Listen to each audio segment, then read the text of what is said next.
Você sabia que no exato momento em que o seu avião atinge 10 mil metros de altura, o seu paladar simplesmente para de funcionar como na terra firme? A umidade dentro da cabine despenca para níveis entre 10% e 15%, tornando o ar que você respira mais seco do que o deserto do Saara. Mas para servir mais de 1 bilhão de refeições por ano, existe uma fábrica invisível que desafia as leis da física todos os dias. Aqui, 3 milhões de pratos são lavados a cada 24 horas e o arroz é propositalmente mal cozido. Bem-vindo à cozinha mais extrema e perigosa do mundo. Para entender como essa máquina colossal funciona, precisamos começar pelo fim. Antes que qualquer chefe de cozinha toque em um ingrediente fresco, a fábrica precisa sobreviver a um tsunami diário de metal, plástico e restos de comida. Imagine centenas de voos pousando quase simultaneamente, descarregando milhares de carrinhos de metal que guardam os vestígios de viagens intercontinentais. O que acontece a seguir não se parece com uma cozinha, mas com uma zona de guerra industrial controlada. As docas de descarregamento são inundadas por uma maré de equipamentos que precisam ser processados imediatamente. Não há tempo para lavar louça à mão. Aqui, a limpeza é uma operação de engenharia pesada. Estamos falando de uma instalação capaz de processar até 3 milhões de peças de louça e bandejas todos os dias. O barulho é ensurdecedor. Máquinas de lavagem industrial, do tamanho de pequenos edifícios, disparam jatos de água fervente e produtos químicos com uma pressão violenta, esterilizando cada garfo, cada faca e cada prato, que será usado novamente em poucas horas. A precisão precisa ser absoluta, pois um único prato sujo pode comprometer toda a cadeia de segurança sanitária. Assim que emergem limpos e brilhantes do outro lado desse túnel de vapor, os carrinhos não são empurrados aleatoriamente. Eles são enganchados em um sistema de monotrilho suspenso. É uma visão impressionante, uma ferrovia no teto da fábrica que conecta todos os andares e níveis da cozinha, transportando volumes gigantescos de equipamentos de forma autônoma e segura sobre as cabeças dos trabalhadores. Essa artéria de aço garante que o fluxo nunca pare. Enquanto o equipamento é preparado, nas docas de recebimento de alimentos, uma corrida contra o relógio biológico começa. Ao contrário da carne ou do peixe, que podem ser armazenados em câmaras frias gigantescas, os vegetais não têm esse luxo. Eles chegam diretamente de fazendas parceiras empilhados em paletes maciços. A regra é brutal e inviolável. Assim que esses vegetais cruzam a porta do armazém, eles têm um prazo de validade imediato. Eles devem entrar na linha de processamento em no máximo 4 horas. Se esse tempo for excedido, a qualidade cai abaixo dos padrões estritos da aviação e toneladas de comida podem ser rejeitadas. É uma pressão constante, onde a logística precisa ser mais rápida do que a natureza. Assim que os ingredientes frescos são aprovados, entramos no coração gelado da fábrica. A temperatura aqui é mantida artificialmente baixa para garantir a segurança alimentar, mas o verdadeiro desafio é a química do sabor. A 35 mil pés de altitude, a baixa pressão e a secura extrema do ar ressecam o nariz e a boca, entorpecendo drasticamente o seu sentido do paladar. O sal parece menos salgado, o doce menos doce. Por isso, a comida de avião não é apenas cozida, ela é projetada. Na área de preparação de vegetais, máquinas automatizadas cortam repolhos, alfaces e tomates cereja em tamanhos padronizados. Isso não é apenas estética, é para garantir que o peso de cada porção seja idêntico em milhares de bandejas. Mas a verdadeira ciência acontece nos misturadores industriais. Imagine um liquidificador do tamanho de uma banheira. Se você misturar uma salada rápido demais, você a destrói. Por isso, os misturadores operam em baixa velocidade e o ciclo de mistura dura exatos 90 segundos. É o tempo matematicamente perfeito para distribuir os ingredientes sem machucar as folhas, preservando a textura crocante que é tão rara de encontrar a 10 km de altura. E então temos o problema do molho. Em terra firme, uma maionese rica ou um molho à base de manteiga é delicioso. No ar, é um desastre. A baixa pressão atmosférica faz com que as emulsões instáveis se separem.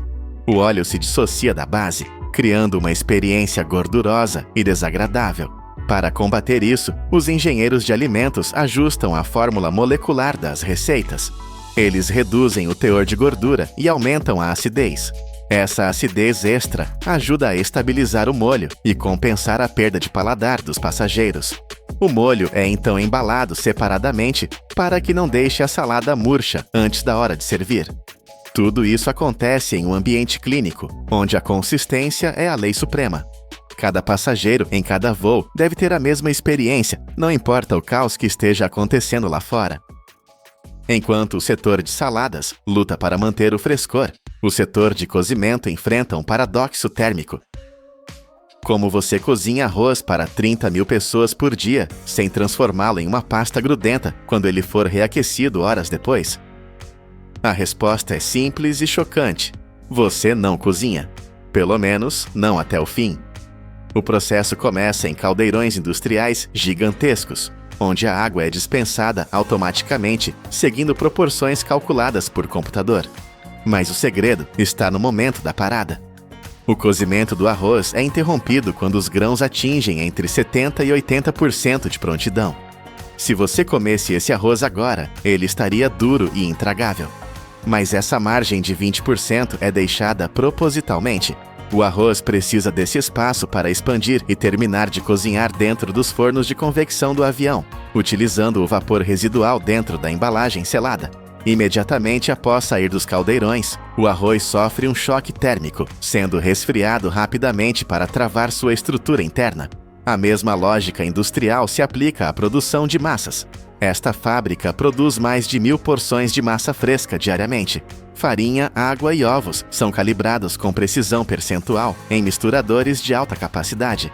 A massa é extrusada em formas como penne ou fusilli e cozida em volumes imensos. Mas aqui surge outro problema. A massa tende a virar um bloco sólido quando esfria.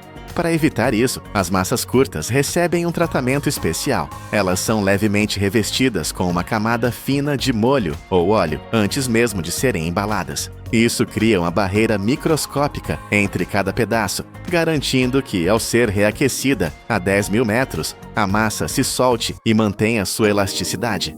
É uma ilusão de frescor, construída através de um controle rígido de temperatura e tempo. Se o arroz e a massa permitem truques de cozimento parcial, as proteínas servidas na classe econômica não aceitam riscos. Estamos falando de segurança biológica em escala massiva. Ovos, por exemplo, são altamente perecíveis e carregam riscos de contaminação se não forem manuseados corretamente. Por isso, ao contrário do bife mal passado que você pede em um restaurante, os omeletes da classe econômica devem ser cozidos 100% ainda no solo. Não existe margem para gema mole aqui. O processo é hipnotizante. Ovos frescos chegam diariamente e passam por lavadoras industriais antes de serem quebrados automaticamente por máquinas que separam claras e gemas em frações de segundo. A mistura líquida entra em uma linha de cozimento semi-automatizada, onde máquinas dispensam a quantidade exata de óleo e ovo em moldes quentes. Operadores humanos vigiam a cor e a temperatura, mas a velocidade é ditada pela máquina. Cada lote cozinha por apenas algumas dezenas de segundos antes de ser enviado para o resfriamento rápido. Essa linha é capaz de cuspir mais de 20.000 omeletes por dia, durante os picos de operação. Para as rotas asiáticas, a precisão robótica é aplicada aos dumplings. O recheio de carne e vegetais é preparado e inserido em massas por sistemas de formação automatizados, que dobram e selam as bordas com uma pressão calibrada. Esses dumplings são cozidos no vapor até atingirem cerca de 50% de prontidão, o suficiente para afirmar sua forma, mas deixando o resto do cozimento para o céu. É uma produção em massa que prioriza a esterilidade e a padronização acima de tudo. Agora, imagine que subimos as escadas para um andar diferente. O barulho das máquinas diminui e entramos no santuário da cozinha de primeira classe. Aqui a filosofia muda radicalmente. A produção em massa dá lugar à obsessão artesanal. Passageiros que pagam milhares de dólares por um bilhete esperam uma experiência de restaurante 5 estrelas, e a fábrica entrega isso através de um trabalho manual exaustivo. Veja o preparo de um filé mignon, por exemplo. Isso não é apenas cortar carne, é uma cirurgia. A carne bovina de alta qualidade passa por múltiplas camadas de avaliação, analisando a estrutura da fibra muscular e a distribuição de gordura. Técnicos especializados com anos de experiência podem passar até 2 horas limpando e aparando um único lote de filés. Eles usam facas especiais para remover meticulosamente qualquer tecido conjuntivo, nervos ou excesso de gordura. Por que tanto trabalho? Porque no ar, a gordura não derrete da mesma forma e o tecido conjuntivo se contrai violentamente, deformando a carne e tornando-a seca. Apenas cortes perfeitamente limpos e uniformes sobrevivem a essa triagem. Para pratos como o peixe Kingfish, a técnica é igualmente precisa. O peixe é temperado com uma mistura que inclui açúcar mascavo e selado em uma chapa quente por exato 1 minuto de cada lado. O objetivo não é cozinhar o peixe por dentro, mas criar uma crosta caramelizada que tranque a umidade interna. Esse processo manual permite que a cozinha prepare mais de 3.000 porções de peixe de alta qualidade em menos de 5 horas, garantindo que cada prato tenha a aparência e o sabor de algo feito na hora, mesmo tendo sido preparado horas antes. A última parada dessa maratona industrial é a seção de confeitaria, onde a escala volta a ser gigantesca. O ar é doce, mas o ritmo é frenético. Linhas de produção automatizadas lançam até 10.000 croissants por hora, uma cascata dourada de massa folhada. Mas fazer sobremesas para aviões é um desafio de arquitetura. Um bolo de creme ou um brownie de chocolate precisa manter sua integridade estrutural, textura e sabor, mesmo quando submetido a turbulências, ar seco e mudanças de temperatura. Chefes de confeitaria desenvolvem receitas robustas que não colapsam sob pressão. Assim que a última cereja é colocada no topo, a corrida final começa. A comida não pode esperar. Ela sai da cozinha através de um fluxo logístico fechado e rigoroso. Cada carrinho é carregado em caminhões que elevam a carga até a fuselagem da aeronave. A partir desse momento, a responsabilidade sai das mãos da fábrica e passa para a tripulação de cabine. É uma transferência de custódia crítica.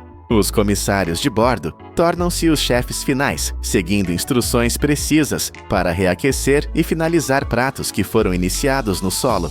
Um atraso de minutos na pista, uma falha no forno do avião ou um erro na logística pode arruinar o trabalho de milhares de pessoas e deixar centenas de passageiros com fome. Quando você finalmente abaixa a mesa do seu assento, remove o lacre de alumínio e sente o aroma do seu jantar a 10.000 metros de altura, lembre-se de que aquilo não é apenas comida. É o ponto final de uma jornada épica de engenharia e logística. Você está prestes a consumir o resultado de 3 milhões de pratos, lavados em rios de água fervente, de arroz matematicamente mal cozido, para sobreviver à física, e de bifes esculpidos à mão por horas. É o triunfo da indústria sobre um ambiente que foi feito para destruir o sabor. Em um mundo onde o ar é mais seco que no Saara e a pressão tenta esmagar a culinária, essa fábrica invisível garante que, não importa onde você esteja no céu, o conforto de uma refeição quente sempre chegará até você. Isso é o verdadeiro poder da indústria. Imaginem uma pressão de 40 atmosferas. É o peso esmagador de uma coluna de água de quase 400 metros, pronta para esmagar qualquer estrutura como se fosse papel. Para construir a estrada mais profunda do planeta, sob este peso mortal, a Noruega rejeitou máquinas modernas de 700 milhões de dólares e voltou à força bruta da dinamite, porque arriscar tudo no método mais perigoso.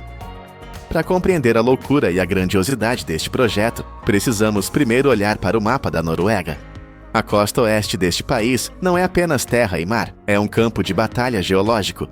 Milhares de fiordes, braços de mar profundos e gelados, cortam a terra como cicatrizes, criando um labirinto que isola cidades inteiras há séculos. Hoje, se você quiser dirigir de ponta a ponta por esta costa, prepare-se para uma maratona de exaustão. Uma viagem de apenas 1.100 quilômetros pode levar mais de 20 horas.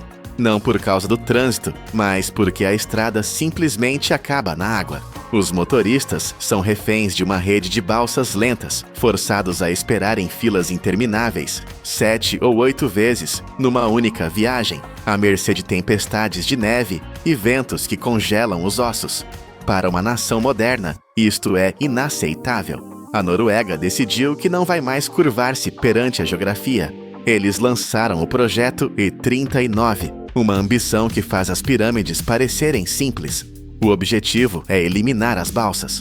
Todas elas. Querem transformar esta colcha de retalhos numa única linha de asfalto contínua, onde se pode dirigir livremente, dia e noite, sem parar.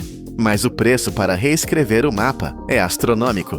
O governo destinou cerca de 47 bilhões de dólares para esta guerra contra a natureza.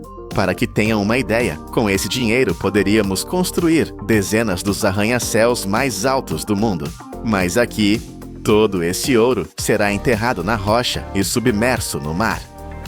No centro deste plano insano estão duas estruturas que desafiam a lógica. Uma ponte suspensa que flutua entre penhascos e um túnel, o Rogfast, que mergulha tão fundo no oceano que a pressão da água lá embaixo é 40 vezes maior do que a pressão do ar que você respira agora. Mas antes de qualquer máquina tocar o solo, os engenheiros tiveram de gastar uma fortuna apenas para ver o inimigo invisível. Construir algo desta magnitude não começa com escavadeiras, começa com navios que vêm através da escuridão. A administração de estradas da Noruega sabia que um erro de cálculo aqui não custaria apenas dinheiro, custaria vidas. Por isso, assinaram um contrato de 111 milhões de coroas apenas para recolher dados. Navios de pesquisa da Fugro, verdadeiros laboratórios flutuantes, foram enviados para as águas traiçoeiras dos fiordes. Eles não estavam apenas a medir a profundidade. Eles usavam sonares avançados para criar um mapa tridimensional do fundo do mar, lendo as rochas ocultas na escuridão total, como se estivessem a ler um livro em braille. A missão era aterrorizante. Eles precisavam saber exatamente como as correntes subaquáticas se moviam, com que força as ondas gigantes batiam nas paredes dos fiordes durante as tempestades de inverno e, o mais crítico, qual era a qualidade da rocha a quase 400 metros de profundidade. Imaginem tentar descobrir se uma pedra é sólida o suficiente para segurar um túnel, enquanto estão num barco a balançar na superfície, centenas de metros acima. Os engenheiros procuravam fissuras microscópicas no granito, falhas antigas que poderiam ceder sob a pressão de milhões de toneladas de água. Os dados que trouxeram de volta confirmaram o medo de todos. A natureza ali era brutal. O fundo do mar era instável e as pressões eram extremas. Para vencer, eles teriam de começar por dominar o ar antes de tentar conquistar o fundo do mar. O primeiro grande desafio foi a ponte Hardanger. Olhando de longe, parece uma linha fina desenhada no céu, mas de perto é um monstro de aço e concreto. O local escolhido era um pesadelo, águas com 500 metros de profundidade e montanhas verticais de granito sólido. Não havia onde colocar pilares. A solução? Perfurar a própria montanha. Os engenheiros não construíram fundações no solo. Eles escavaram túneis dentro dos penhascos para ancorar a ponte, fundindo a obra humana diretamente com a geologia do planeta. As duas torres principais da ponte erguem-se a mais de 200 metros de altura. Foram construídas com uma técnica chamada deslizamento contínuo. Isso significa que o concreto foi derramado sem parar, 24 horas por dia, durante semanas. Se parassem, o concreto endureceria e criaria uma junta fraca, o que poderia ser fatal para a estrutura. Mas a verdadeira magia aconteceu quando começaram a tecer os cabos. Os dois cabos principais que seguram a estrada não são correntes sólidas. Cada um é feito de mais de 19 mil fios de aço individuais, mais finos que um dedo, mas juntos têm uma força inimaginável. O peso total destes cabos ultrapassa as 10 mil toneladas. Para os instalar, usaram uma tecnologia chamada fiação aérea. Um robô parecido com uma aranha mecânica viajava de um lado ao outro do fiord, puxando fio por fio, dia após dia.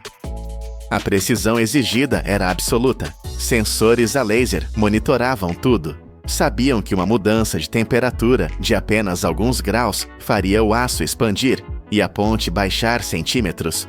Os engenheiros tinham de calcular a posição do Sol para saber exatamente quanta tensão aplicar. Foi uma dança perigosa no ar, mas foi um sucesso. No entanto, enquanto celebravam a conquista do céu, o verdadeiro terror aguardava nas profundezas do projeto I-39. Para atravessar a parte mais profunda e larga da rota, Os engenheiros noruegueses consideraram uma ideia que parecia saída de um filme de ficção científica, um túnel flutuante submerso. A ideia era construir tubos gigantes de concreto, cada um com 250 metros de comprimento, e fazê-los flutuar debaixo de água, seguros por cabos ou pontões. Parecia a solução perfeita para evitar perfurar a rocha profunda. Nos testes, a tecnologia foi impressionante. Usaram lasers e sonares para alinhar as secções dos tubos com uma precisão de menos de 5 milímetros. Imaginem alinhar 2 prédios debaixo de água com a precisão da espessura de uma moeda.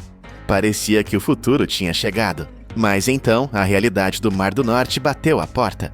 Os estudos revelaram correntes subaquáticas imprevisíveis e violentas, e havia o problema da pressão. A quase 400 metros de profundidade, a pressão é de 40 bar. As juntas de borracha e as vedações que funcionam em túneis normais não foram feitas para suportar esse tipo de castigo constante. O risco era catastrófico. Se uma única vedação falhasse, a água entraria com uma força cortante, como uma lâmina líquida, destruindo o túnel em segundos. Não havia margem para erro. Com o coração pesado, mas a mente clara, a Noruega cancelou o plano futurista do túnel flutuante para o trecho Rogfast. A tecnologia era demasiado arriscada. A única opção que restava era a mais difícil: ir através da rocha, sob o fundo do mar. Mas como escavar lá, onde as máquinas modernas falham? No mundo da construção, existe uma máquina chamada Tatuzão, ou TBM. É uma fábrica subterrânea de 150 metros de comprimento que devora a rocha e deixa um túnel pronto atrás de si. Custam centenas de milhões de dólares e são consideradas o auge da engenharia. Mas para o túnel Rogfast, a Noruega disse não a estas máquinas. Por quê? Porque as TBMs têm um ponto fraco: a pressão. A maioria destas máquinas só aguenta pressões de 12 a 15 bar. O Rogfast atinge 40 bar. Se usassem uma TBM e uma vedação rebentasse lá embaixo, a máquina de 700 milhões de dólares seria inundada instantaneamente, matando a tripulação e bloqueando o túnel para sempre. O risco financeiro e humano era inaceitável. Então, os engenheiros voltaram ao método antigo, testado e brutal: perfurar e detonar. É uma guerra lenta e barulhenta. O processo é visceral. Plataformas de perfuração computadorizadas, guiadas por mapas 3D, fazem furos precisos na parede de rocha. Depois, enchem os buracos com explosivos. A detonação sacode a terra. Cada explosão avança o túnel apenas 5 metros. É um trabalho de formiga titânica. Imediatamente após a poeira baixar, equipas de operários correm para pulverizar concreto nas paredes e inserir parafusos de aço gigantes na rocha. Eles têm de ser rápidos, porque a pressão da rocha quer fechar o buraco que acabaram de abrir. O ambiente lá embaixo é infernal. A temperatura chega aos 35 graus por causa do calor que vem do centro da Terra e das máquinas. O ar é pesado. Mais de 200 homens e mulheres trabalham em turnos, 24 horas por dia, removendo 1.000 toneladas de pedra por hora. É uma batalha física, suja e perigosa, onde a alta tecnologia serve apenas para apontar onde colocar a próxima carga de dinamite. Abrir o buraco é apenas o começo. O verdadeiro desafio é manter as pessoas vivas lá dentro. Quando a perfuração termina, o túnel é apenas uma caverna escura e úmida. Para se tornar uma estrada, precisa de pulmões e de um cérebro. O Rogfast não é apenas um tubo, são 2 túneis paralelos. Se houver um incêndio num deles, as pessoas podem correr para portas de emergência a cada 250 metros, que levam ao outro túnel, onde estarão seguras. Os testes de segurança são dignos de um filme de desastre. Primeiro, testam a impermeabilização, simulando a pressão esmagadora do oceano para garantir que nenhuma gota entre. Depois, ligam os ventiladores a jato. Estas turbinas gigantes no teto são tão poderosas que conseguem substituir todo o ar quilométrico do túnel em apenas 3 minutos. Se um caminhão pegar fogo, a fumaça é sugada instantaneamente, salvando vidas. Centenas de sensores são instalados para medir tudo: temperatura, fumaça, gases tóxicos. Eles simulam falhas de energia total, inundações e acidentes. Comboios de teste passam a 60 km por hora para verificar se as câmeras inteligentes conseguem detectar um carro parado na escuridão em segundos. Só depois de provar que consegue sobreviver ao pior cenário possível é que o túnel ganha vida. A inauguração não é o fim, é o início de uma vigília eterna. Um túnel submarino desta profundidade está sob ataque constante. O peso do Oceano Atlântico nunca descansa e o túnel também não pode descansar. A manutenção é uma obsessão. Todos os meses, equipas descem à profundidade para inspecionar o concreto e as camadas de proteção. Eles procuram o inimigo silencioso, a corrosão causada pela água salgada e a fadiga do material. O túnel é um organismo vivo, cheio de nervos digitais. Sensores nas paredes sentem as vibrações dos caminhões pesados e as microdeformações da rocha. Se a pressão da água lá fora mudar devido a uma tempestade na superfície, o centro de controle sabe antes que aconteça qualquer problema. Veículos especiais limpam as paredes e o asfalto, removendo a fuligem e a gordura que poderiam tornar a pista escorregadia. É uma batalha silenciosa contra a entropia. A tecnologia mantém o túnel seguro, mas depende da vigilância humana constante. Esta estrutura foi desenhada para durar 100 anos, mas apenas se for cuidada como uma joia preciosa, enterrada na lama e na pedra. Em 2013, a ideia de ligar estes fiordes parecia um sonho impossível. Disseram que era demasiado fundo, demasiado largo, demasiado perigoso. Mas hoje, a Noruega está a terminar uma estrada que corre a 392 metros abaixo das ondas frias do mar.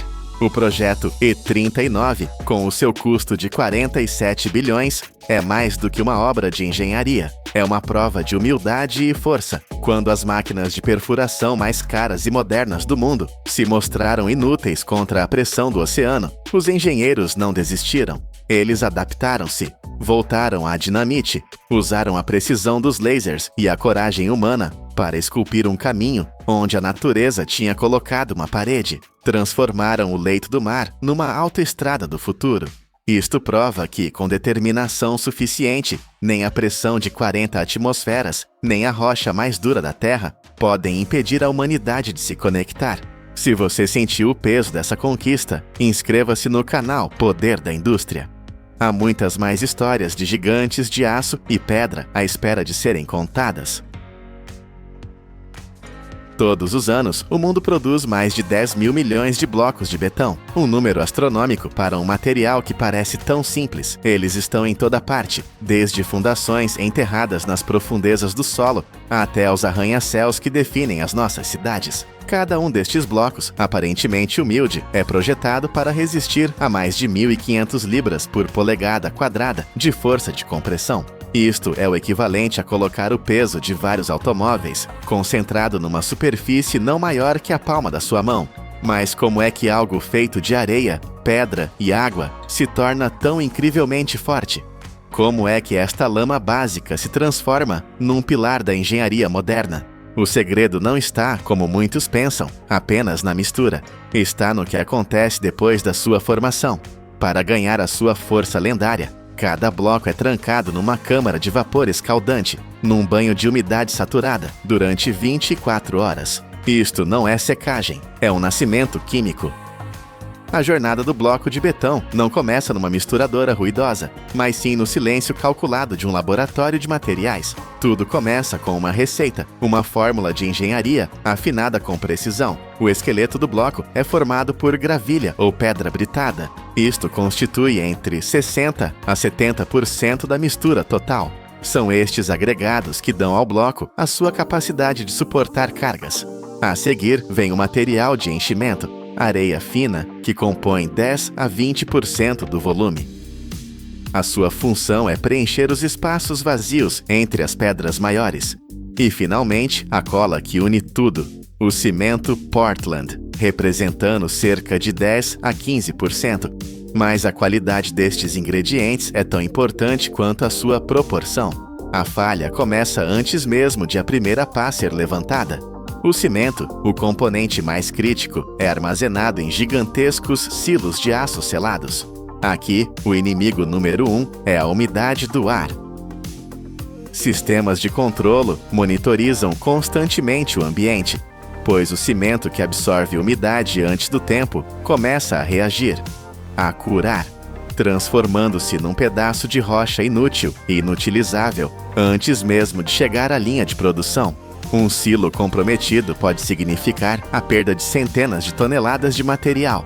Da mesma forma, a areia e a pedra são mantidas em armazéns secos e bem ventilados, garantindo que permanecem soltas e com um teor de umidade controlado. A maioria destas fábricas é estrategicamente construída a poucos quilômetros das pedreiras. Isto não é apenas por conveniência, é uma estratégia econômica e ecológica vital. Reduzir a distância de transporte de milhares de toneladas de pedra por dia corta drasticamente os custos de combustível e as emissões de dióxido de carbono. Nesta fase, a precisão é absoluta. Um desvio de 1% na receita não é um pequeno erro, é uma falha catastrófica que pode comprometer a integridade de um lote inteiro de produção. Quando cada componente é pesado eletronicamente com uma precisão de gramas, eles são transportados por correias transportadoras para os misturadores industriais. E é aqui que encontramos o primeiro grande paradoxo da produção de blocos de betão.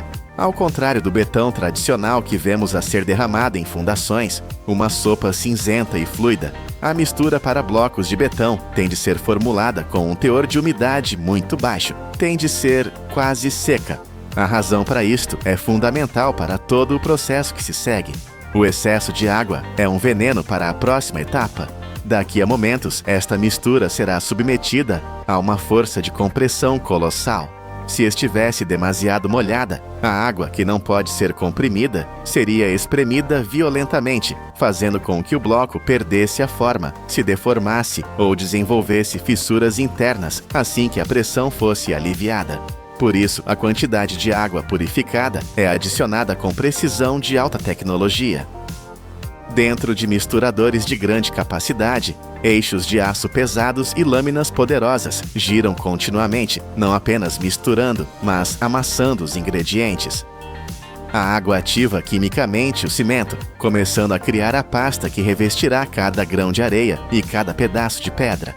Este equilíbrio é tão delicado que mesmo nas fábricas mais modernas, muitos operadores experientes ainda realizam o teste da mão. O engenheiro agarra num punhado da mistura e aperta. Ela tem de se manter coesa, formando um aglomerado sólido na sua luva, mas não pode libertar uma única gota de água. Tem de ser coesa o suficiente para formar uma massa sólida, mas seca o suficiente para manter a sua forma sob pressão.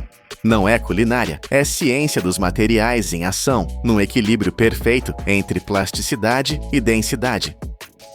Esta massa ideal, apenas úmida, está agora pronta para o nascimento da forma. É transportada para o coração pulsante da fábrica, a prensa de moldagem automatizada. Esta máquina é o núcleo de formação de toda a linha, uma maravilha da engenharia síncrona.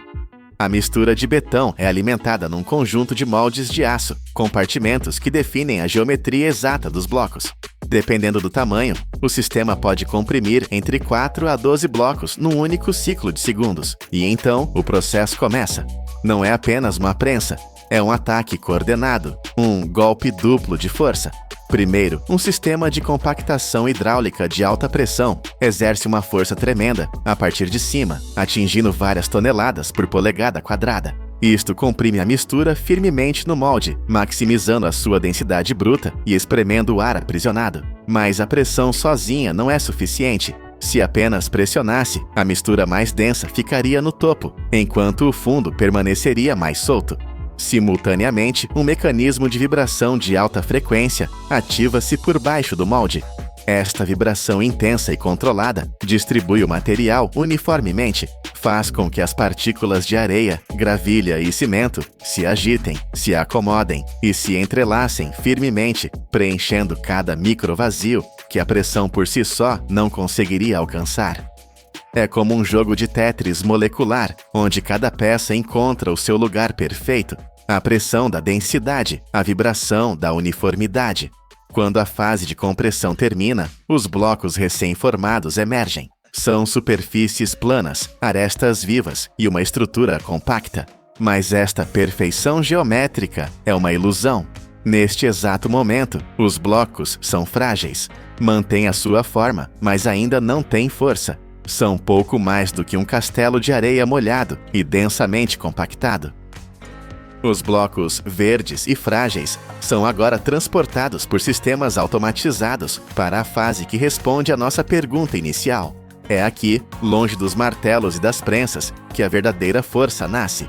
Eles entram em câmaras de cura seladas. E aqui ficam trancados durante 18 a 24 horas. Mas estas não são câmaras de secagem. Pelo contrário, jatos de vapor quente operam continuamente, mantendo uma temperatura estável entre 140 e 160 graus Fahrenheit, ou 60 a 70 graus Celsius.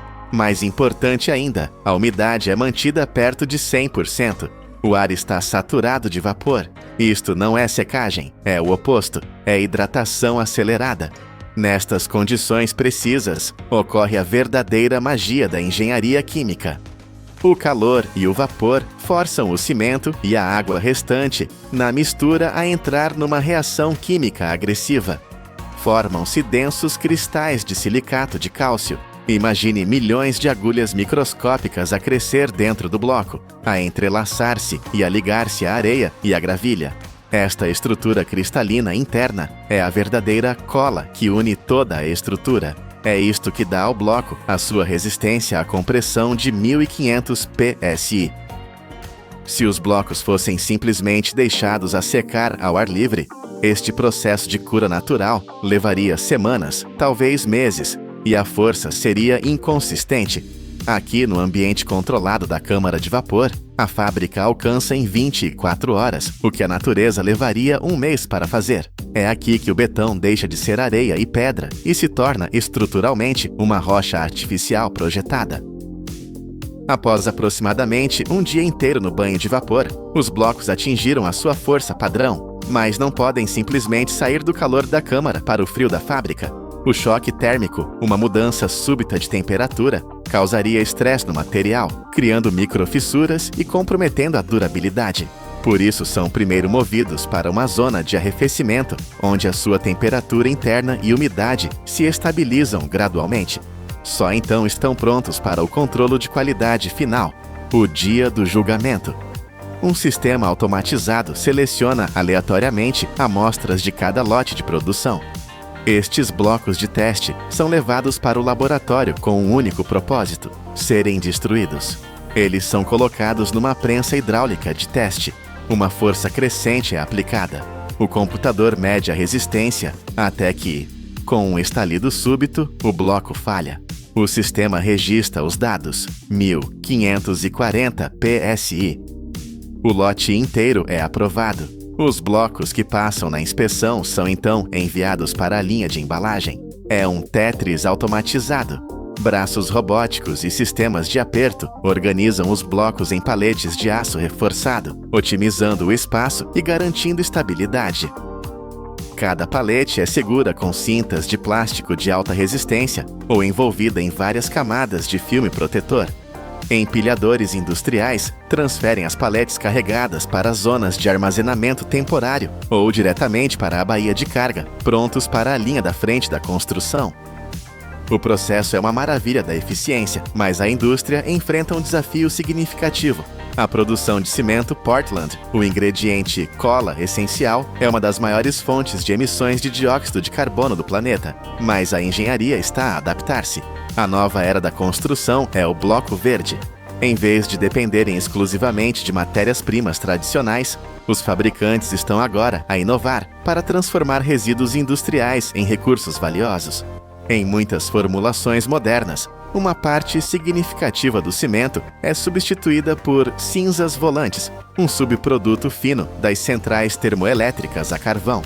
Noutras, utilizam escória de aço, um resíduo da metalurgia, ou mesmo vidro reciclado finamente moído.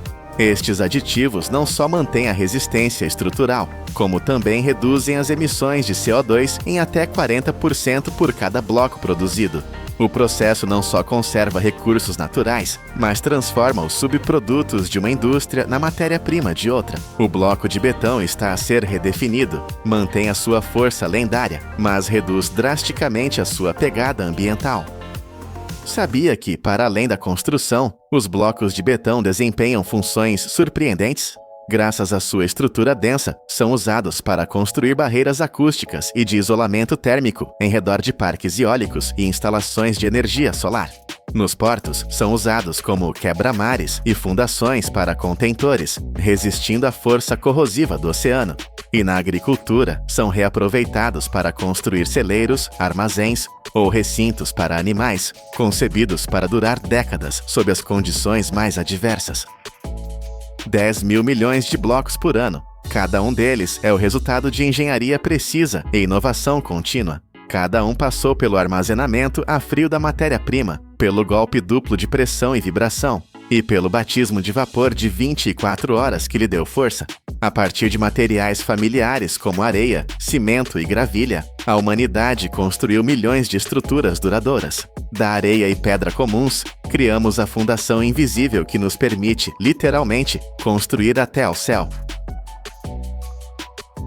Imaginem mover uma montanha inteira, 99 milhões de toneladas de terra e rocha, usando apenas as próprias mãos, sem uma única máquina.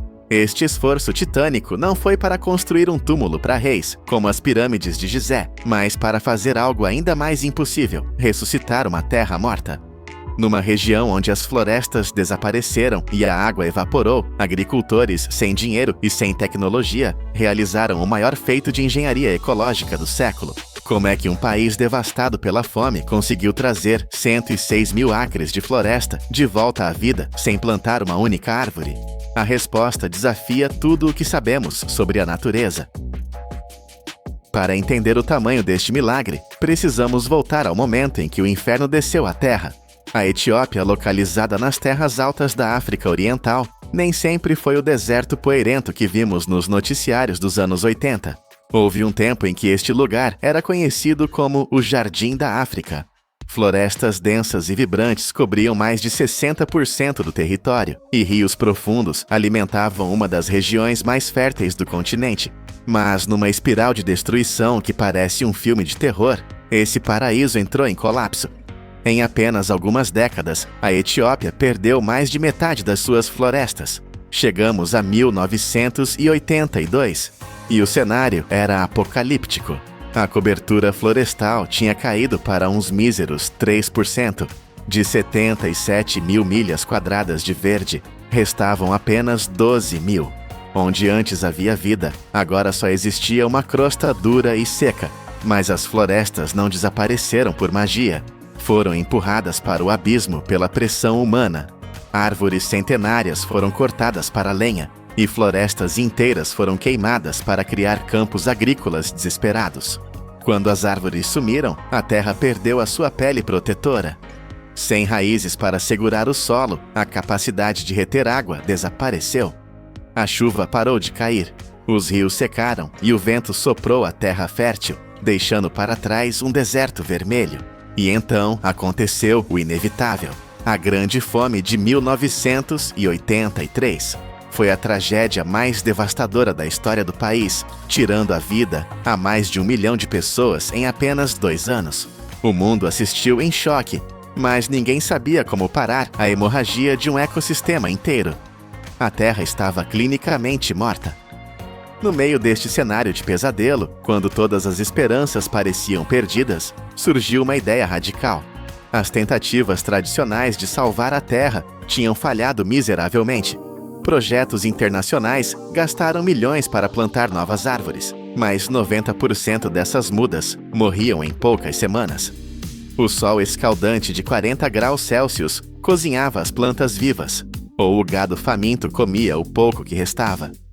Plantar novas árvores era caro, lento e francamente inútil. Foi então que Tony Rinaldo, um agrônomo que trabalhava na região, percebeu algo que mudaria a história. O que todos pensavam ser apenas ervas daninhas e arbustos secos no meio do deserto não eram lixo. Eram o topo de uma floresta subterrânea. Debaixo daquela terra dura, milhares de tocos de árvores antigas ainda estavam vivos. As suas raízes profundas e poderosas estendiam-se por até 30 metros, ou 100 pés, para dentro da terra, à espera de uma única oportunidade para acordar. A natureza não estava morta. Estava apenas adormecida, à espera de um sinal. O segredo não era trazer novas plantas de viveiros distantes, mas usar uma simples faca de poda. O método chamado de regeneração natural gerida pelo agricultor, ou FMNR, era chocantemente simples. Em vez de plantar, os agricultores escolheram os tocos existentes, podaram os ramos fracos e protegeram os 3 ou 4 troncos mais fortes. Sem a necessidade de água extra ou fertilizantes caros, essas árvores antigas usaram os seus sistemas de raízes massivos para disparar em direção ao céu. Mas havia um problema. Mesmo com raízes profundas, nada cresce sem água. E a água tinha fugido daquela terra há muito tempo. Para trazer a água de volta, os habitantes de Rumbo tiveram de se tornar engenheiros geográficos. Eles não tinham tratores, não tinham gasóleo e não tinham fundos do governo. O que eles tinham eram pás velhas, picaretas e uma vontade de ferro. Eles olharam para as colinas nuas e desenharam um mapa da água, lembrando-se de como a chuva costumava fluir décadas atrás. Começou então uma das maiores operações manuais da história da agricultura. Homens e mulheres carregaram pedras pesadas sob o sol abrasador para construir milhares de pequenas barragens e terraços. Eles moveram 99 milhões de toneladas de solo. Parem para pensar nesse número. É o peso equivalente a centenas de arranha-céus, movido balde por balde, pedra por pedra. O objetivo era mudar a física do terreno. Eles construíram lagoas de infiltração e valas de contorno para capturar a chuva. Quando a chuva caía, em vez de criar enxurradas de lama que lavavam o solo, a água encontrava barreiras. Ela era forçada a parar, a acalmar-se e a infiltrar-se na terra sedenta. As ravinas que antes eram feridas abertas na paisagem por onde a água escapava, foram bloqueadas com diques de pedra. A lógica era brutalmente simples. Nenhuma gota de chuva podia escapar. A terra vermelha e poeirenta começou a transformar-se numa esponja gigante, pronta para alimentar as raízes adormecidas que esperavam lá embaixo. Mas a engenharia física era apenas metade da batalha. A parte mais difícil foi a engenharia social. Para que a floresta voltasse, a comunidade teve de tomar uma decisão dolorosa: proibir o gado de pastar livremente nas colinas. Durante gerações, cabras e ovelhas comeram cada broto verde que tentava nascer, e os seus cascos duros compactavam o solo até ele ficar como cimento. Fechar as colinas significava prender a sua própria fonte de alimento e dinheiro. Foi um sacrifício imenso. Eles dividiram a terra em 3 zonas rigorosas: os vales para a irrigação, as encostas médias para a agricultura e o topo das colinas, sagrado e intocável, para a regeneração da floresta. E então o silêncio desceu sobre as colinas. Sem o bater constante dos cascos e sem bocas famintas a arrancar a relva, a magia biológica aconteceu. A resposta da natureza foi explosiva. Em apenas uma estação chuvosa, a vegetação voltou com uma fúria verde. Onde antes havia apenas pedra nua, arbustos densos começaram a cobrir o solo. Em 5 anos, a cobertura vegetal nas áreas protegidas aumentou 200%. A disciplina de ferro dos aldeões tinha comprado o tempo que a natureza precisava. A umidade da manhã começou a durar o dobro do tempo, criando um microclima fresco que atraiu insetos, que por sua vez atraíram pássaros que não eram vistos ali há décadas. A cadeia da vida estava a ser reconstruída, elo por elo. E então, o impossível aconteceu. A água voltou, não trazida por caminhões-cisterna ou canos de plástico, mas brotando da própria terra. Lembrem-se das 13 nascentes naturais da região, que tinham secado completamente, existindo apenas na memória dos anciãos. Graças às novas árvores e aos terraços de pedra, a água da chuva infiltrou-se profundamente no solo, recarregando os aquíferos subterrâneos. 6 dessas 13 nascentes mortas começaram a jorrar água cristalina novamente. E não foi um evento temporário. Elas fluem agora durante todo o ano. Imaginem o choque de uma criança que cresceu no pó, vendo um riacho correr pela sua aldeia pela primeira vez na vida. Os leitos secos dos rios transformaram-se em correntes suaves, depositando lodo fértil nas margens. A água aprendeu a ficar.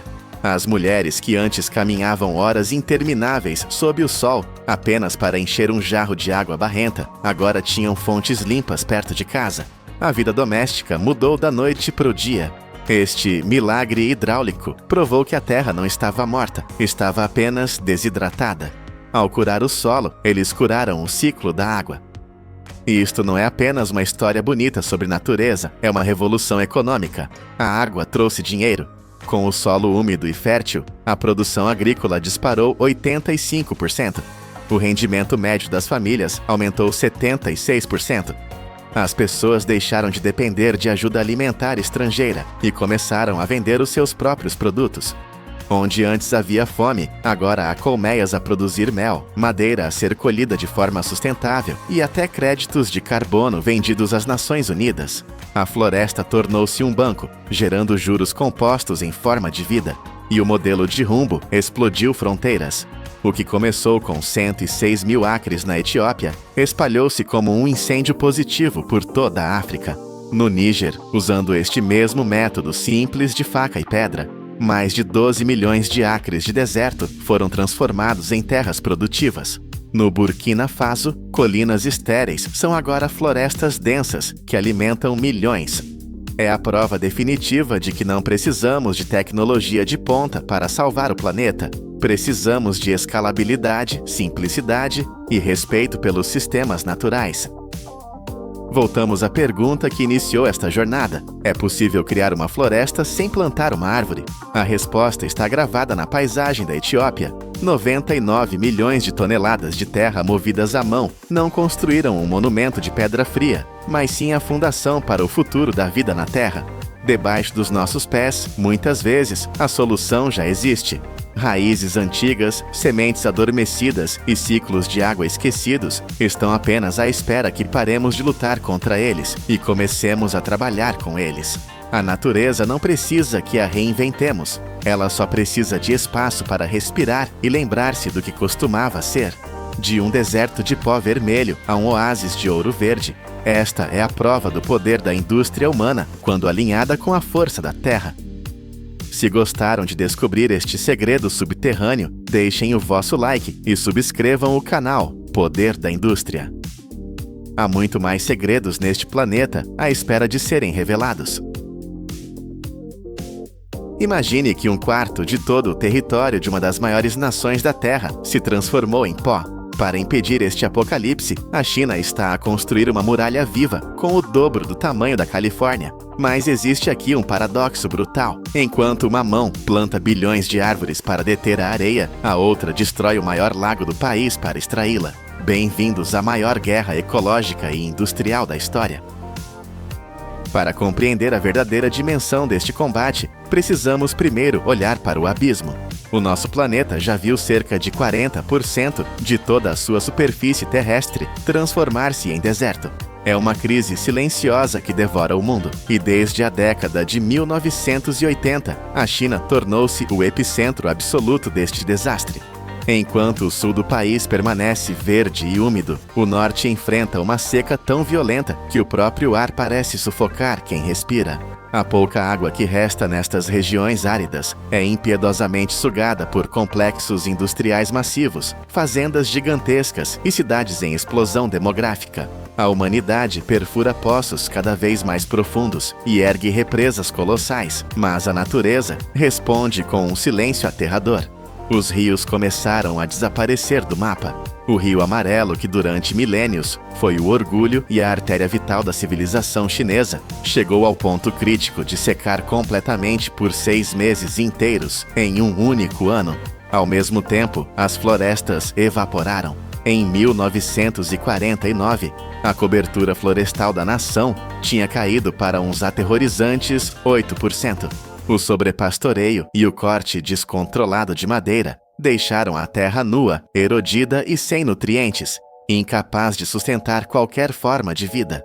As consequências foram imediatas e devastadoras. O deserto de Gobi, como uma besta faminta, começou a expandir-se, engolindo cerca de 3.800 milhas quadradas de terra fértil a cada ano. Esta máquina natural de caos cresceu até atingir o tamanho do estado do Alasca, tornando-se um dos 6 maiores desertos da Terra. As tempestades de areia geradas aqui são tão titânicas que viajam milhares de quilômetros, escurecendo os céus de Pequim e chegando a sufocar cidades no Japão e na Coreia do Sul.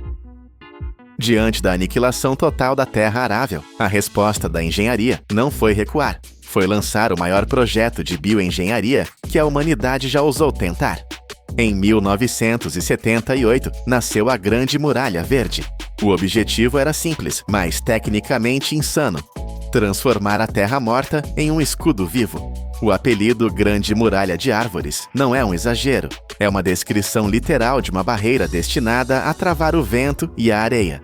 Mas como se planta uma floresta no inferno? As temperaturas nestas regiões são extremas, oscilando de 40 graus negativos num inverno capaz de congelar aço, a mais de 37 graus positivos num verão escaldante. Ventos uivantes podem enterrar mudas jovens sob dunas de areia em uma única noite. Engenheiros e botânicos tiveram de reinventar a própria agricultura. Eles desenvolveram sacos de irrigação por gotejamento enterrados profundamente no solo para manter a umidade vital por meses a fio.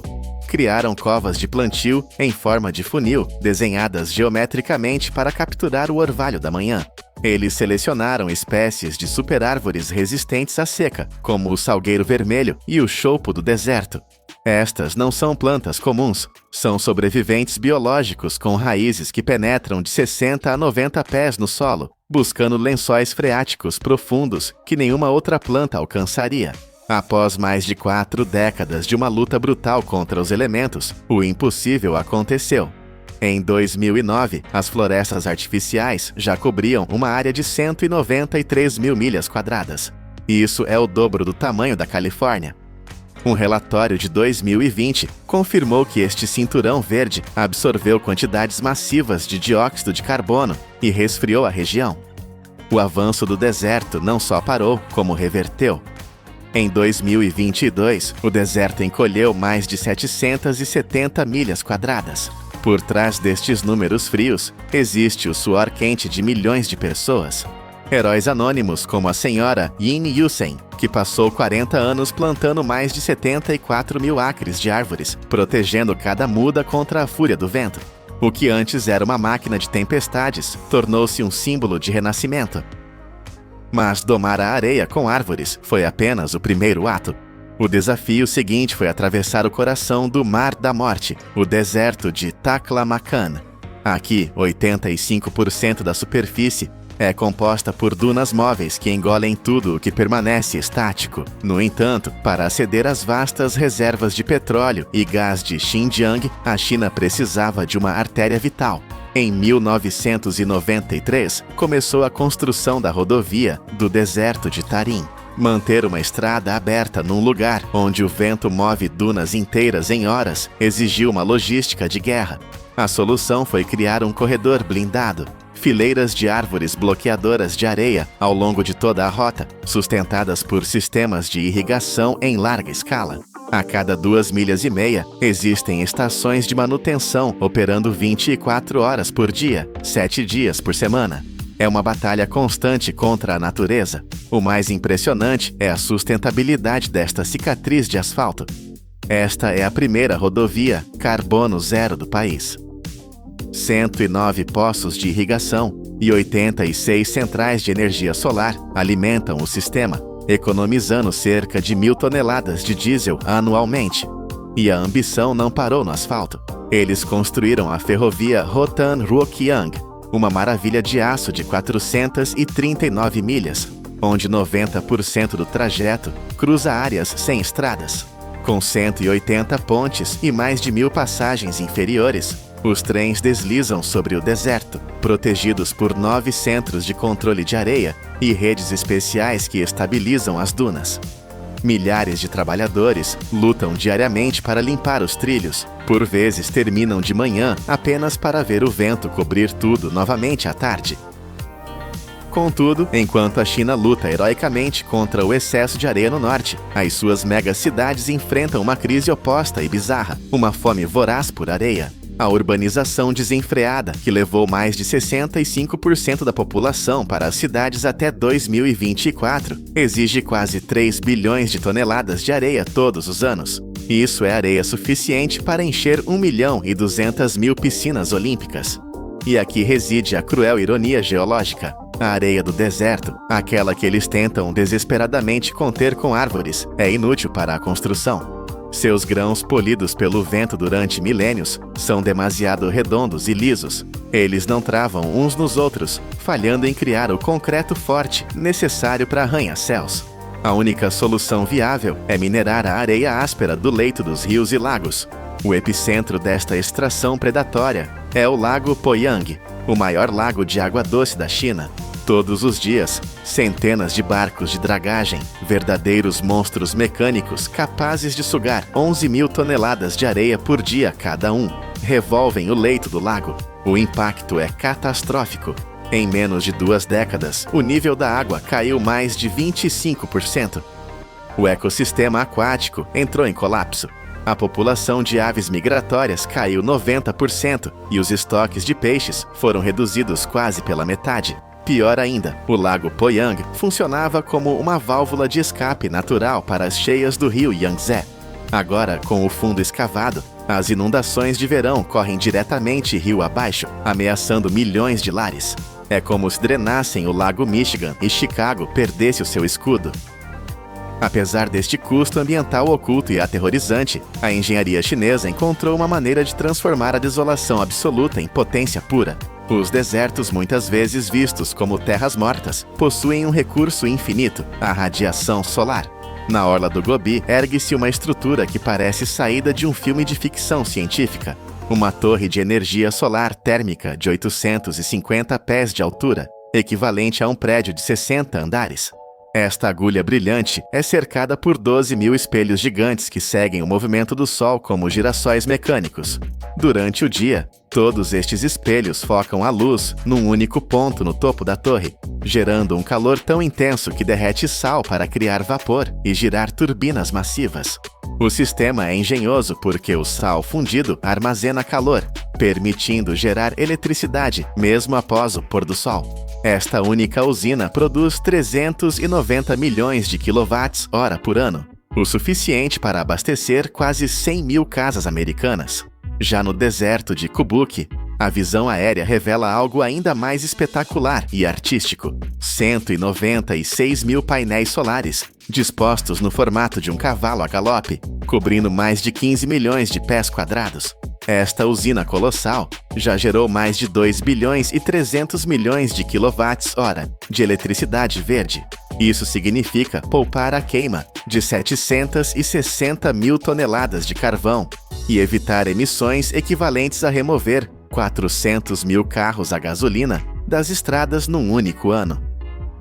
Onde antes havia apenas o silêncio da morte, agora existe uma máquina de energia limpa visível do espaço.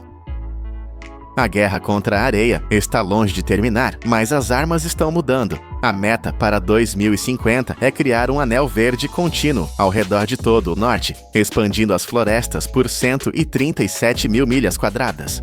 Isso é uma área do tamanho do Novo México e Arizona combinados. Mas o futuro não depende apenas de paz e força bruta. A inteligência artificial está a assumir o comando da natureza. Sistemas avançados de monitoramento florestal agora rastreiam a umidade do solo, a velocidade do vento e a saúde de cada planta em tempo real. A irrigação inteligente alimentada por aquela mesma energia solar do deserto entrega a quantidade exata de água automaticamente a cada setor, garantindo que as mudas sobrevivam mesmo nas secas mais longas. Imagine um exército de árvores cuidado por um cérebro digital. Além disso, as fileiras de choupos e salgueiros criaram um novo cinturão econômico. A colheita de plantas do deserto e ervas medicinais transformou a linha de frente ecológica numa fonte de renda vital para milhares de famílias locais. Começamos esta jornada com a imagem de uma tempestade de areia capaz de sufocar civilizações, um inimigo implacável e antigo. Agora vemos como a humanidade transformou esse inimigo em recurso, com campos de espelhos que derretem sal, estradas de carbono zero que cortam dunas e florestas geridas por inteligência artificial. O paradoxo chinês ensina-nos uma lição brutal e magnífica. A linha entre a catástrofe ecológica e o triunfo da engenharia é tão fina quanto a camada de solo fértil que tentamos salvar. A capacidade de reescrever a geografia de um continente está nas nossas mãos. A única questão que resta é: conseguiremos manter o equilíbrio antes que a areia do tempo se esgote? Imagine uma inclinação de 159%. Isso não é uma estrada, é uma parede vertical de rocha nos Alpes suíços. Aqui a gravidade não perdoa, e um erro de cálculo significa o fim. No entanto, engenheiros decidiram suspender um sistema de transporte de 800 metros de altura neste abismo, onde é impossível até ficar de pé. Como ancorar toneladas de aço em um penhasco vertical. Bem-vindos à construção mais extrema do mundo. Estamos diante de um desafio que a natureza nunca pretendeu que fosse vencido. O cenário é a região sul da Suíça, um dos terrenos mais acidentados e hostis da Europa. A missão parece suicida: construir uma linha de teleférico chamada Stechelberg-Müren, que se estende por mais de 1,1 quilômetro de distância. Mas a distância não é o problema. O problema é que, nesse trajeto curto, a linha precisa subir quase 800 metros de pura elevação. Para colocar isso em perspectiva, estamos falando de cabines que carregam 85 pessoas subindo uma encosta que atinge um gradiente máximo de 159%. É tão íngreme que, se você tentasse escalar, cairia para trás. Poucos sistemas de transporte no planeta ousam tentar algo assim. Mas antes que possamos falar sobre cabines ou cabos, precisamos falar sobre o chão, ou melhor, a falta dele. A milhares de metros acima do nível do mar, não existe terra plana. O solo é rocha nua, exposta aos ventos ferozes e à neve pesada. Engenheiros veteranos tiveram que tomar uma decisão ousada: projetar uma inclinação de 60 graus. É o único desenho que a montanha aceita, mas para construir as estações, eles precisam criar uma plataforma onde só existe precipício. A solução é bruta, é explosiva. Eles usam detonação controlada para esculpir a montanha. Não é apenas explodir pedras, é cirurgia geológica. Os trabalhadores perfuram uma grade de buracos na rocha, espaçados entre algumas dezenas de centímetros a mais de 1 metro. Dentro de cada buraco, vai uma quantidade de explosivo calculada com precisão farmacêutica. O objetivo não é apenas quebrar a pedra. Se a explosão for muito forte, ela pode criar rachaduras profundas na montanha, desestabilizando a própria base, onde a estação vai ficar. Por isso, as explosões são disparadas em sequência, uma cascata de força, e não todas de uma vez. É uma dança perigosa de fogo e pedra para rebaixar o terreno exatamente para o nível do projeto. Quando a poeira baixa, toneladas de rocha quebrada são removidas, revelando finalmente uma superfície nivelada. A fundação foi conquistada à força. Agora que temos um local para construir, surge um problema logístico que faria a maioria das empresas desistir. Estamos isolados nas nuvens. Não há estradas aqui. Nenhum caminhão de cimento consegue subir uma parede vertical. Nenhum guindaste gigante pode dirigir até o local. Como levar milhares de toneladas de aço e concreto para o topo de uma agulha de pedra? A resposta dos engenheiros é construir um sistema de transporte apenas para construir o sistema de transporte. Eles instalam um teleférico temporário. Pense nisso como uma artéria vital feita de aço, bombeando materiais para o coração da obra. Este não é um passeio turístico, é um sistema de logística aérea bruta. Cada viagem deste elevador de carga carrega entre 1 e 3 toneladas de material. Vigas de aço, sacos de cimento, formas de madeira e até pequenas máquinas são amarradas a paletes e lançadas no vazio. A viagem é lenta e agonizante, com vãos que se estendem por centenas de metros sobre o terreno puro. Cada carga leva de 20 a 40 minutos para chegar ao destino. E o maior inimigo aqui é o vento. A essa altitude, uma rajada forte pode transformar uma carga de 3 toneladas em um pêndulo mortal. Os operadores precisam planejar cada levantamento com cuidado obsessivo, monitorando o clima segundo a segundo. Se o vento soprar muito forte, a obra para. Tudo depende desse fio de aço provisório. É a única ligação entre a civilização e o canteiro de obras no céu. Com os materiais finalmente chegando ao topo, começa a construção da estação. Este edifício não é apenas uma sala de espera, é uma âncora. Ele precisa segurar a força titânica dos cabos que tentarão puxá-lo montanha abaixo. A equipe define a linha central do edifício com precisão de laser e começa a perfurar o leito rochoso. Eles inserem hastes de ancoragem de aço profundamente na pedra sólida. É como se estivessem aparafusando a estação ao esqueleto do planeta. Uma vez que as fundações estão presas, começa o vazamento de concreto. Mas a altitude traz outro desafio, o frio extremo. O concreto é temperamental. Se congelar antes de curar, ele perde a força. A equipe precisa compactar o concreto com cuidado e controlar rigorosamente o tempo e a temperatura. É uma corrida contra o clima. Eles constroem pisos, vigas e paredes de suporte, que formam o esqueleto da estação. Sobre esse concreto, eles instalam grandes bases de aço e quadros de suporte para os equipamentos mecânicos. Aqui, a precisão é tudo. Eles estão ajustando pólias e engrenagens gigantes a milhares de metros de altura. Se cometerem um erro de alinhamento agora, não há como chamar um caminhão de serviço para consertar depois.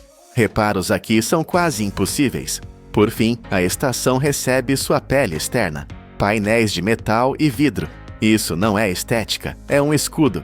Essa armadura protege o maquinário sensível contra ventos uivantes, gelo e neve pesada, permitindo que o sistema opere no inferno branco dos Alpes. Enquanto a estação luta contra o frio na montanha, a verdadeira espinha dorsal do projeto está nascendo em uma fábrica distante. Estamos falando dos cabos de aço. Este é o coração de todo o sistema. Um cabo de teleférico não é uma barra sólida. Se fosse, quebraria na primeira curva. Ele é uma maravilha da flexibilidade e força. Aço de alta resistência é puxado em fios finos, com diâmetros precisos. Em seguida, máquinas colossais torcem esses fios juntos em um padrão complexo para formar pernas de cabo. É como uma corda, mas feita de metal indestrutível. Durante a torção, a tensão de cada fio individual é monitorada continuamente. Se um fio estiver mais frouxo que o outro, a carga não será distribuída igualmente e o cabo pode falhar. O cabo passa então por sistemas de prensagem e compactação para estabilizar sua estrutura interna. Alguns são revestidos com camadas protetoras para resistir à corrosão da umidade alpina. O resultado são carretéis maciços de cabo, cada um pesando dezenas de toneladas. E agora eles precisam sair da fábrica. O transporte é uma missão por si só. Esses carretéis gigantes são carregados em reboques especiais de plataforma baixa. O caminhão precisa navegar por estradas estreitas e curvas fechadas, rastejando em direção à montanha. Embora a fábrica esteja a apenas cerca de 40 quilômetros do local da construção, a viagem pode levar uma semana inteira. É um desfile lento de peso bruto, movendo-se com cuidado cirúrgico para não tombar nas estradas sinuosas. Chegamos agora a uma das fases mais visuais e perigosas, a montagem das torres. As torres de teleférico não vêm prontas. Elas são gigantescas demais. Elas são fabricadas como módulos de aço individuais na fábrica, pré-perfurados para parafusos com precisão milimétrica. Cada peça deve se encaixar perfeitamente na outra. Mas como você monta uma torre de aço em uma encosta onde não há espaço para um guindaste? Você usa um guindaste que voa. Cada seção da torre é levada por um helicóptero. Imagine a cena, um helicóptero pairando no ar rarefeito, segurando um módulo de aço de várias toneladas, enquanto trabalhadores no solo tentam guiá-lo para a posição correta. O vento dos rotores, o barulho ensurdecedor, o abismo logo ao lado.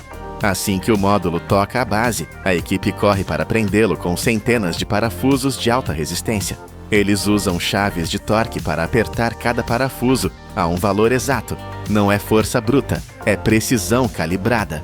Antes de trazer a próxima peça, eles usam equipamentos de topografia para verificar o alinhamento vertical da torre.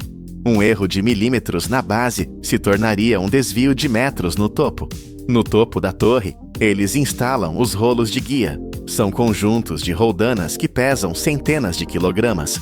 Sua posição deve ser perfeita para que o cabo passe suavemente. Se estiverem desalinhados, o cabo se desgastará rapidamente, colocando tudo em risco. É um jogo de Lego para gigantes, jogado na beira do precipício. A estrutura está pronta. Agora vem o sangue do sistema, o cabo principal. Mas você não pode simplesmente puxar um cabo de aço titânico morro acima. Ele é pesado demais. A instalação é feita em etapas como uma boneca russa. Primeiro, um helicóptero ou guincho leva uma corda temporária fina e leve através das torres. Usando essa corda leve, a equipe puxa uma corda um pouco mais grossa e depois outra e outra, degrau por degrau, aumentando o tamanho e a carga. Finalmente, eles têm uma corda forte o suficiente para puxar o monstro, o cabo principal de aço.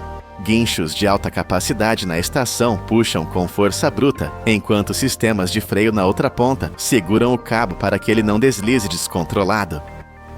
Durante todo esse processo, o cabo nunca deve tocar o solo ou roçar nas pedras. Isso danificaria os fios externos. Ele deve flutuar, suspenso no ar. A velocidade é lenta, monitorada metro a metro. Quando o cabo finalmente percorre todo o trajeto, chega o momento da verdade, a emenda. As duas pontas do cabo precisam ser unidas para formar um loop infinito. Não há solda aqui. O aço perderia sua têmpera com o calor. A união é feita manualmente. É uma arte chamada splicing. Trabalhadores em plataformas suspensas, balançando sobre o abismo, desenrolam os fios de aço das pontas do cabo e os entrelaçam uns nos outros, seguindo um padrão matemático complexo. É um trabalho manual e insano. Eles estão tecendo aço com as próprias mãos. Quando o cabo é esticado sob tensão, os fios se apertam uns contra os outros. A própria força que tenta separar o cabo é o que mantém a emenda unida. Não há ponto fraco mecânico. É uma fusão perfeita feita de atrito e geometria. Com o cabo no lugar, faltam apenas os passageiros, ou melhor, as cápsulas que os protegerão. As cabines não são padrão. Elas são projetadas sob medida para esta rota específica, feitas de ligas de alumínio e aço leve. Elas precisam ser leves para não sobrecarregar o cabo, mas fortes o suficiente para resistir a ventos de tempestade. Painéis, pisos de vidro, portas automáticas, tudo é montado na fábrica. O sistema de suspensão que conecta a cabine ao cabo é ajustado com precisão. As cabines são levadas para a base da montanha em veículos especiais e, em seguida, levantadas por helicóptero para serem acopladas ao cabo. O alinhamento aqui é crítico para evitar que a cabine balance ou torça durante a viagem. Em seguida, a alma elétrica é instalada. Sensores, cabos de comunicação e sistemas de controle são conectados. O cérebro do sistema é configurado para gerenciar a velocidade, a aceleração e, o mais importante, a parada. E então começam os testes. O coração mecânico do sistema, motores elétricos potentes e caixas de câmbio gigantes ganha vida. Eles transmitem torque para as polias que movem o cabo. Primeiro, o sistema roda vazio. Depois, vem os sacos de areia. Toneladas de areia são carregadas nas cabines para simular o peso máximo de passageiros. Os engenheiros observam tudo: vibrações, comportamento do vento e a resposta dos freios. Eles testam paradas de emergência na parte mais íngreme da linha, naquela inclinação absurda de 159%. Os freios devem morder o cabo e segurar a carga instantaneamente. Não pode haver deslizamento. Somente quando cada teste é passado com perfeição, o sistema é aprovado. Olhe agora para a montanha. Onde antes havia apenas rocha impiedosa e vento gelado, agora duas cabines futuristas deslizam silenciosamente. Elas sobem a parede vertical como se a gravidade não existisse, 800 metros de subida em minutos. O que parece mágica é, na verdade, o triunfo da engenharia, do aço e da coragem humana sobre a força bruta da natureza. Bem-vindos ao topo do mundo.